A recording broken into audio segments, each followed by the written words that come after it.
Welcome to the World Wire Update. Don't forget to subscribe and click the bell icon for more updates and thrilling short scenes. In August 2025, the global economy was rocked by President Trump's aggressive tariffs, a move that sent shockwaves through financial markets and upended decades of established trade relationships. The announcement came during a high-profile press conference with President Trump vowing to put America first and protect American jobs at all costs.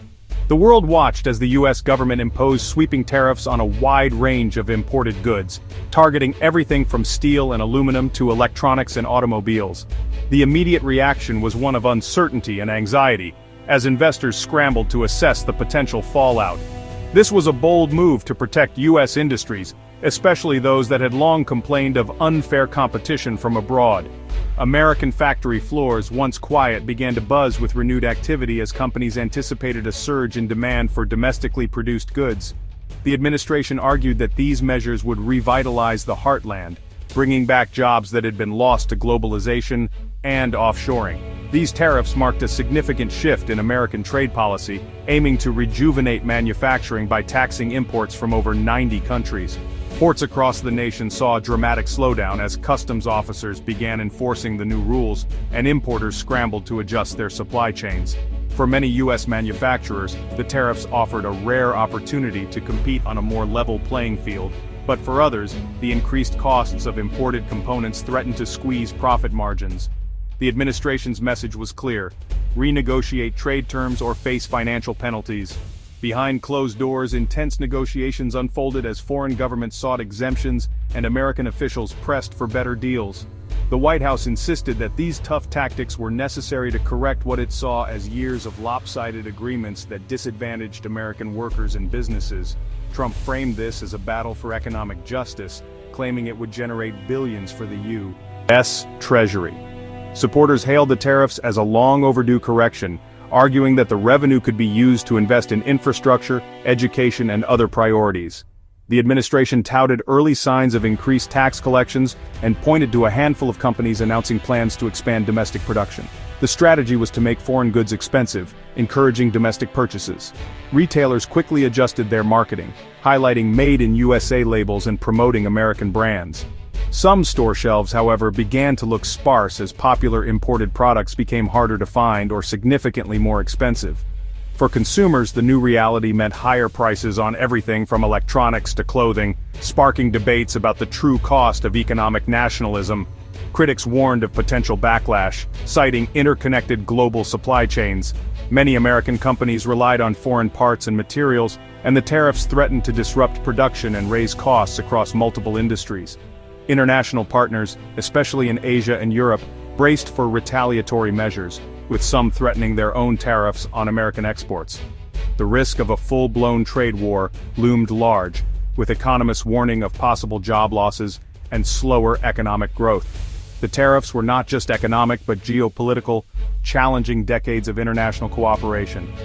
Allies and rivals alike questioned America's commitment to the global order, and diplomatic tensions rose as world leaders gathered at summits to discuss the unfolding crisis.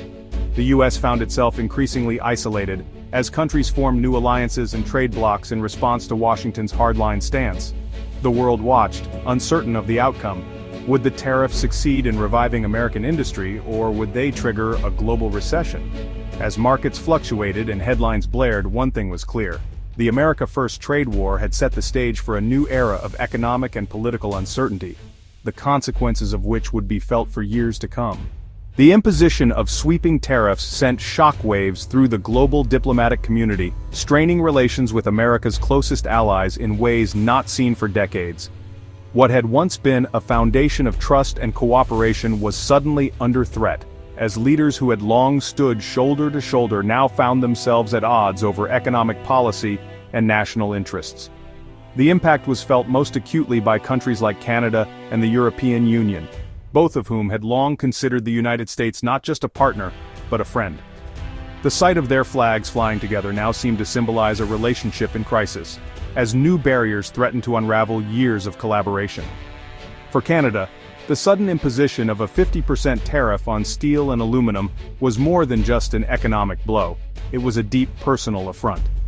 Canadian industries, which had relied on open access to American markets, now faced uncertainty and job losses. Many Canadians saw the move as a betrayal by a neighbor they had supported through thick and thin. Meanwhile, the European Union was hit with a 15% tariff, a move that was widely interpreted as an attack on the very idea of European economic unity. EU officials scrambled to respond, holding emergency meetings and press conferences to reassure their citizens and businesses that they would stand firm in the face of what they saw as unfair treatment. As trust eroded, the bonds that had held these alliances together for generations began to fray. Long-standing partnerships built on mutual respect and shared goals were suddenly in jeopardy. The sense of camaraderie that had defined Western alliances was replaced by suspicion and frustration, as allies found themselves recast as adversaries. President Trump's rhetoric only deepened the divide. By labeling America's allies as freeloaders who took advantage of U.S. generosity, he fueled resentment on both sides of the Atlantic. His public statements, often delivered with a critical tone, made compromise seem impossible and left many wondering if the old alliances could ever be restored. The administration's strategy risked dismantling the very alliances that had underpinned American power and global stability for generations. Meetings at institutions like NATO grew tense, with empty seats and unresolved disputes signaling a new era of uncertainty. The world watched as the pillars of Western unity began to shake. Instead of fostering unity and prosperity, the Western world now faced a self-defeating economic conflict. Factories closed, jobs disappeared, and protesters took to the streets, demanding an end to the trade wars. The promise of cooperation gave way to a reality marked by division and economic hardship, leaving many to wonder what the future would hold for these once unbreakable alliances. The annual St. Patrick's Day meeting in 2025, usually a celebration of Irish-American friendship, took on a dramatically different tone this year. The atmosphere in the Oval Office was thick with tension, as the Irish Prime Minister sat across from the U.S. President, both leaders aware that the stakes had never been higher. The traditional bowl of shamrocks, a symbol of goodwill, seemed almost out of place amid the serious discussions unfolding behind closed doors. Ireland found itself at a crossroads, caught between the economic might of the United States and the shared values and market access of the European Union. The world watched as Ireland weighed its options, knowing that its decision could reshape its future for decades to come. Prime Minister Michael Martin, speaking to a packed press conference, acknowledged President Trump's influence and the importance of the U.S.-Ireland relationship. He offered praise for the president's leadership, but made it clear that Ireland's core values, especially its commitment to free and open trade, would not be compromised. Ultimately, Ireland chose to stand with the European Union, rejecting the American tariffs that threatened to disrupt its economy. By championing open trade and reaffirming its place within the EU, Ireland sent a powerful message about its priorities and its vision for the future. This pivotal decision underscored just how deeply Ireland's economic fortunes are tied to Europe. From bustling ports to the thriving financial district in Dublin, the benefits of EU membership are woven into the fabric of Irish society and business. Siding with President Trump would have risked alienating not only European partners, but also other key allies like Canada, who value Ireland's commitment to multilateral cooperation and open markets. In the end, the 2025 St. Patrick's Day meeting became a defining moment. It highlighted the limits of U.S. pressure, showing that even small nations like Ireland can stand firm, defend their principles, and shape their own destiny on the world stage.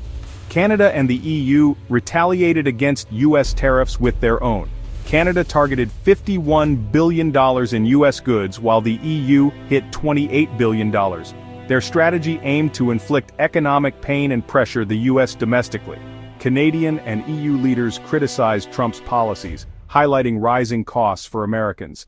This retaliation marked a turning point, showing allies could fight back. The united front left the U.S. facing unprecedented economic opposition. The tariff war's impact hit American consumers hard, with rising prices. Businesses passed on increased costs of materials like steel and aluminum. Small enterprises like craft breweries faced tough choices to survive. Retaliatory tariffs hurt American farmers, losing access to key markets. The economic uncertainty grew, with consumers paying more for everyday items. The America First policy came at a steep price for those it aimed to protect. The trade war sparked strong reactions from all sides. Trump defended his tariffs as a stand for American workers. Some industries supported the move, seeing it as protection. However, many businesses voiced alarm, facing supply chain disruptions. Allies felt betrayed, questioning America's global leadership. The trade war reshaped perceptions of the U.S. as an unpredictable partner. The tariff strategy pushed the U.S. toward a critical juncture. Once a global leader, America faced isolation as allies united against it. The trade war damaged trust, with allies choosing to stand together. This shift could lead to new alliances, bypassing the U.S. The future could see continued escalation or a return to cooperation. America's choice will define its global role for decades: partnership or isolation.